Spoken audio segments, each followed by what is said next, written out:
Good morning student. Chapter number 3 tools of financial statement analyse. देखिए हमने previous chapter में पढ़ा था tools of financial statement analyse. हमारे 4 टाइप्स के टूल्स होते हैं। नंबर 1 टूल्स होता है हमारा कंपैरेटिव स्टेटमेंट। पहला टूल क्या होगा हमारा कंपैरेटिव स्टेटमेंट। ठीक है, कंपैरेटिव स्टेटमेंट क्या होता है? जिसके अंदर हम कंपेयर करते हैं प्रीवियस ईयर और करंट ईयर को। प्रीवियस ईयर से करंट ईयर को जो हम क्या करते हैं कंपेयर करते हैं, वो हमारा किस में आएगा? कंपैरेटिव स्टेटमेंट के अंदर। ठीक है, टू और मोर अकाउंटिंग, इसके अंदर क्या कह सकते हैं? इसके अंदर हम कह सकते हैं कि हमारा टू और मोर अकाउंटिंग पीरियड, दो से दो भी हो सकते हैं और दो से ज्यादा भी हमारे अकाउंटिंग पीरियड हो सकते हैं।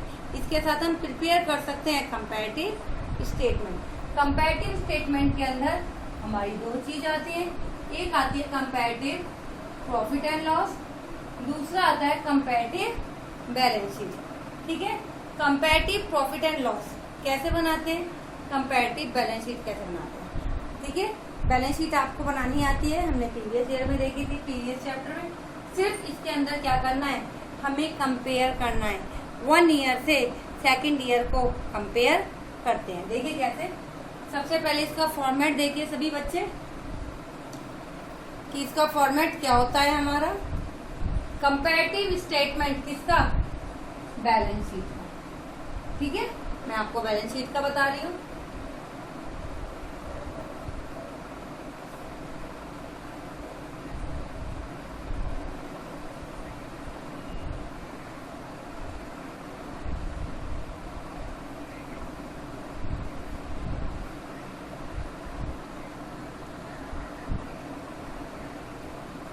सबसे पहले आता है बेटा पर्टिकुलर।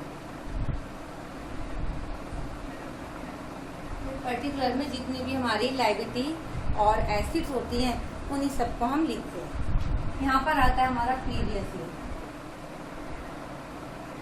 Then current year. यहाँ पे लिखते हैं हम एब्सोल्यूट वैल्यू या इंक्रीज और डिक्रीज, इंक्रीज या डिक्रीज, देन परसेंटेज। सबसे पहले हम यहाँ लिखते हैं इक्विटी एंड लायबिलिटी। हमें इक्विटी एंड लायबिलिटीज दे रखते हैं। इसमें सबसे पहले आता है इक्विटी एंड लायबिलिटी में share holder fund. Share holder fund का फर्स्ट पॉइंट होता है शेयर कैपिटल। नंबर 2 होता है रिजर्व एंड सरप्लस। ठीक है, ये 3 पॉइंट्स होते हैं हमारे, ये हमारे इक्विटी एंड लायबिलिटी के अंदर आते हैं। देन इसके बाद आता हमारा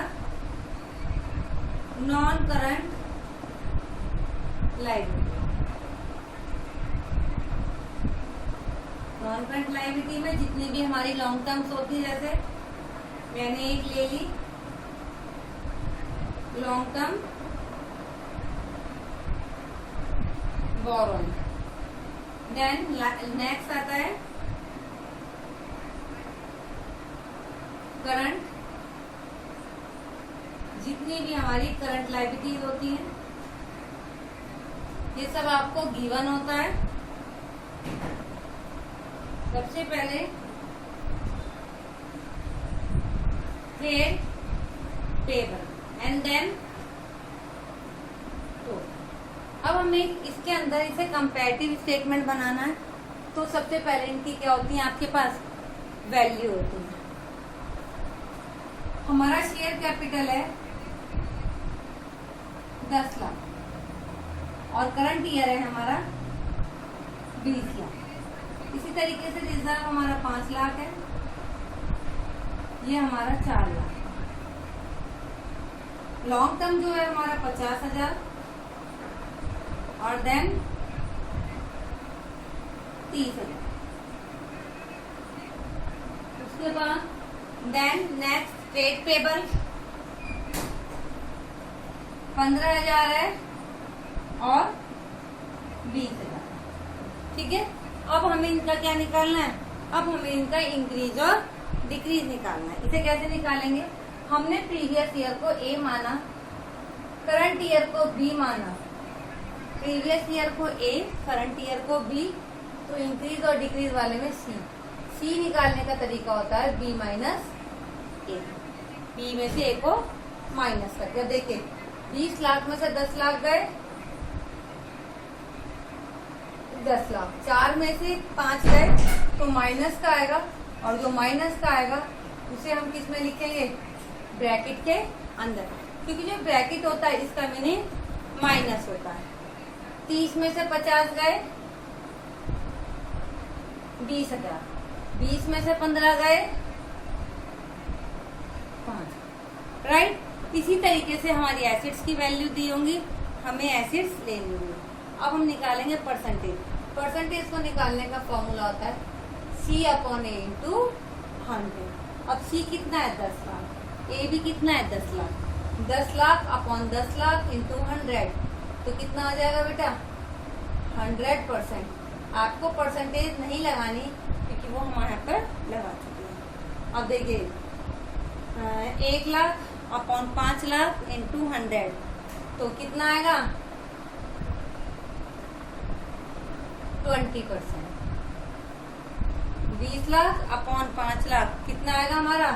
4 से 4 जीरो गई, 200 बचे, 200 को 5 से 40, 5 अपॉन 5,000 अपॉन 15,000 इंटू 100 तो 3 से 3 1500 हमारी बची 500, 500 को 5 से करिए 333.33। तो ये क्या बनाया हमने? ये बनाया हमने comparative statement balance sheet.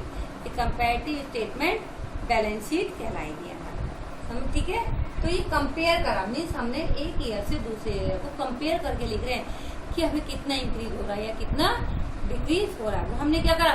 Compare करा है, तो वो इसके अंदर। देन आज अब मैं आपको कंपैरेटिव की है, यही बैलेंस शीट है, इसी से मैं आपको कॉमन साइज बैलेंस शीट देखिए बेटा। तो अभी हमने कंपैरेटिव स्टेटमेंट बैलेंस शीट सीखी थी, अब हम कॉमन साइज सीखेंगे। सेम बैलेंस शीट है बेटा कॉमन साइज, इसे कहेंगे common size statement balance sheet. ठीक है, बट इसके अंदर हमें क्या करना होगा? जो हमारा टोटल है सारी की सारी लायबिलिटीज का वो लेंगे। ठीक है, कॉमन लिए मतलब हमें क्या करना है? इसके अंदर कॉमन मीन्स इंडिविजुअली हमें कंपोनेंट्स लेने हैं, हर कंपोनेंट्स का इंडिविजुअली परसेंटेज निकालनी है। देखिए इसका टोटल 10 लाख, 5 लाख, 15 लाख,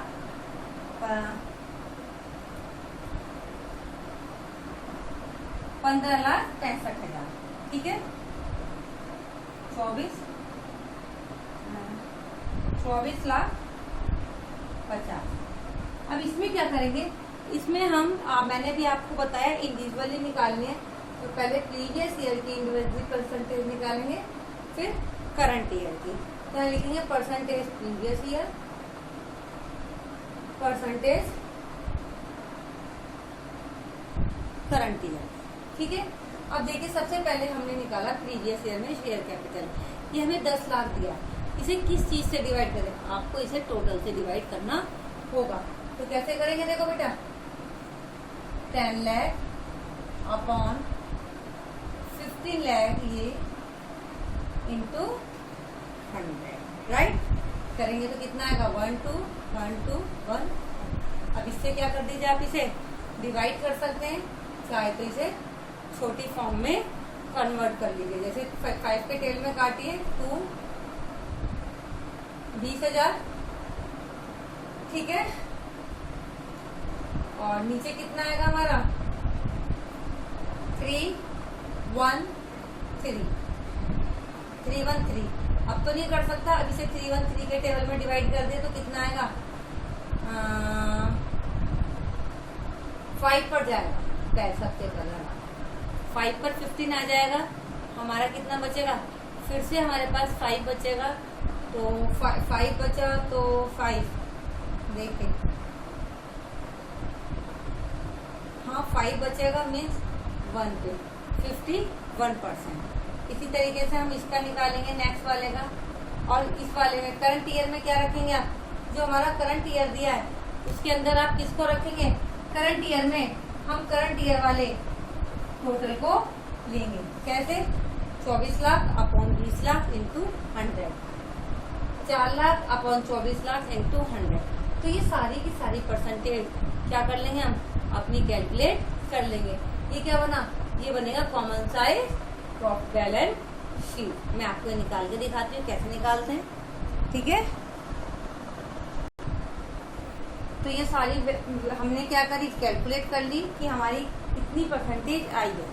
तो इस परसेंटेज से हम पता लगा सकते हैं कि इंडिविजुअली हम देख सकते हैं कि कितनी परसेंटेज हमारी इंक्रीज या डिक्रीज हो रही है, कितनी कन्वर्ट हो रही है, ठीक है। वो सब चीजें एक ईयर से नेक्स्ट ईयर में, तो इसमें भी हम 2 और मोर ईयर्स ले सकते हैं, ठीक है। तो ये हमने क्या निकाली, एक परसेंटेज। ये क्या हो गया हमारा common size statement balance sheet. अब मैं आपको सिखाती हूँ कंपैरेटिव प्रॉफिट एंड लॉस, ठीक है बेटा। तो अब हम कंपैरेटिव प्रॉफिट एंड लॉस देखिए, फॉर्मेट चाहे प्रॉफिट एंड लॉस स्टेटमेंट का हो, प्रॉफिट एंड लॉस चाहे कंपैरेटिव में हो चाहे कॉमन में हो, बोथ में सेम, दोनों में सेम रहता है। सबसे पहले देखिए सेम फॉर्मेट वही है, बस थोड़ा सा चेंजेस है। जो पर्टिकुलर के अंदर आता है हमारा, वही एक हमारा चेंज है। सबसे पहले पर्टिकुलर के बाद हम क्या दे देते हैं, हमारा previous year, then current year, then increase या डिक्रीज या एब्सोल्यूट वैल्यू, इंक्रीज या डिक्रीज, देन परसेंटेज। तो सबसे पहले पर्टिकुलर में हम लिखते हैं रिवेन्यू, मीन जितनी भी हमारी इनकम होती है, तो इसमें हम लेंगे रिवेन्यू फ्रॉम ऑपरेशन।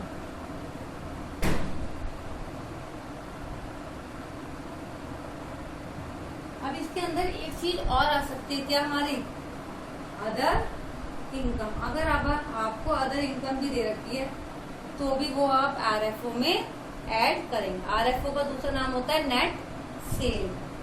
उसके बाद लेंगे टोटल इनकम और इसे लेंगे फर्स्ट पॉइंट, ये हमारा फर्स्ट नंबर होगा। देन सेकंड नंबर में क्या आएंगे हमारे ऑल एक्सपेंसेस, जितने भी हमारे क्या होंगे एक्सपेंसेस होते हैं। सबसे पहले जैसे change in inventory, inventory means stock, change in inventory. Second number पे हमारा हो सकता है purchase in raw material, raw material जो हमने परचेज करा है वो। डेप्रिसिएशन हो, फाइनेंशियल कॉस्ट हो, सारी एक्सपेंसेस हमें यहाँ पर लेनी होगी। देन इसे कहेंगे टोटल एक्सपेंसेस। और ये कौन सा पॉइंट आएगा, ये पॉइंट नंबर 2 होगा। ये हमारा जो होगा ये पॉइंट नंबर 2 कहलाएगा। अब हमें निकालना है profit before interest and tax. अब देखिए कैसे निकालते हैं, इसे बोलेंगे third point, profit before tax. अब ये कैसे निकालेंगे, 1 में से 2 को एक्सपेंसेस को माइनस करेंगे, तो 1 माइनस 2 करके जो आएगा वो प्रॉफिट बिफोर टैक्स निकल कर आएगा। फोर्थ पॉइंट आया हमारा टैक्स, इसे हम बोलेंगे टैक्स। किस पे निकालेंगे, प्रॉफिट बिफोर टैक्स के ऊपर हमें टैक्स निकालना है। फिफ्थ पॉइंट आता है प्रॉफिट आफ्टर टैक्स।